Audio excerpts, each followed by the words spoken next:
സുവിശേഷ പ്രഘോഷണത്തില് അതരം കൊണ്ടും ജീവിതം കൊണ്ടും ചലനം കൊണ്ടും അല്ലെ, നമ്മുടെ പ്രസൻസ് കൊണ്ടും ഒക്കെ സുവിശേഷം പ്രസംഗിക്കാം.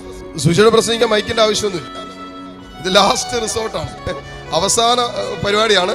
എന്ത് മൈക്ക് കൊണ്ട് സുവിശേഷം പ്രസംഗിക്കാൻ പറഞ്ഞത്, അതരം കൊണ്ട് സുവിശേഷം പറയുന്നത്.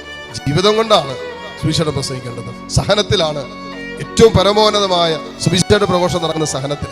ആദിമസഭാ സമൂഹം മുഴുവനും സുവിശേഷം പ്രസംഗിച്ചത് സഹനം കൊണ്ടാണ്. അവിടെ പറഞ്ഞില്ലേ, ഇവർക്കെങ്ങനെ കണ്ടു നിന്നവർ ചോദിക്കുക, ഇവർക്കെങ്ങനെ ഈ സഹനത്തിന്റെ നടുവിൽ പിടിച്ചു നിൽക്കാൻ പറ്റുന്നു? അത് കണ്ടിട്ടാണ് അനേകായിരങ്ങൾ ഓരോ ദിവസവും ഈ സുവിശേഷ ജീവിതത്തിലേക്ക് വന്നത്. എന്ത്, ഈ സഹനത്തിന്റെ നടുവിൽ, മരണത്തിന്റെ മുമ്പില്, സഹനത്തിന്റെ തീച്ചുളയുടെ മുമ്പില് ഈ അപ്പസ്തോലന്മാർ, ആദിമസഭയിലെ അംഗങ്ങള് എങ്ങനെ പിടിച്ചു നിൽക്കുന്നു? ഇത് കണ്ടിട്ട് കണ്ടു നിൽക്കുന്നവരുടെ ശരീരം കോരിത്തരിക്കുക.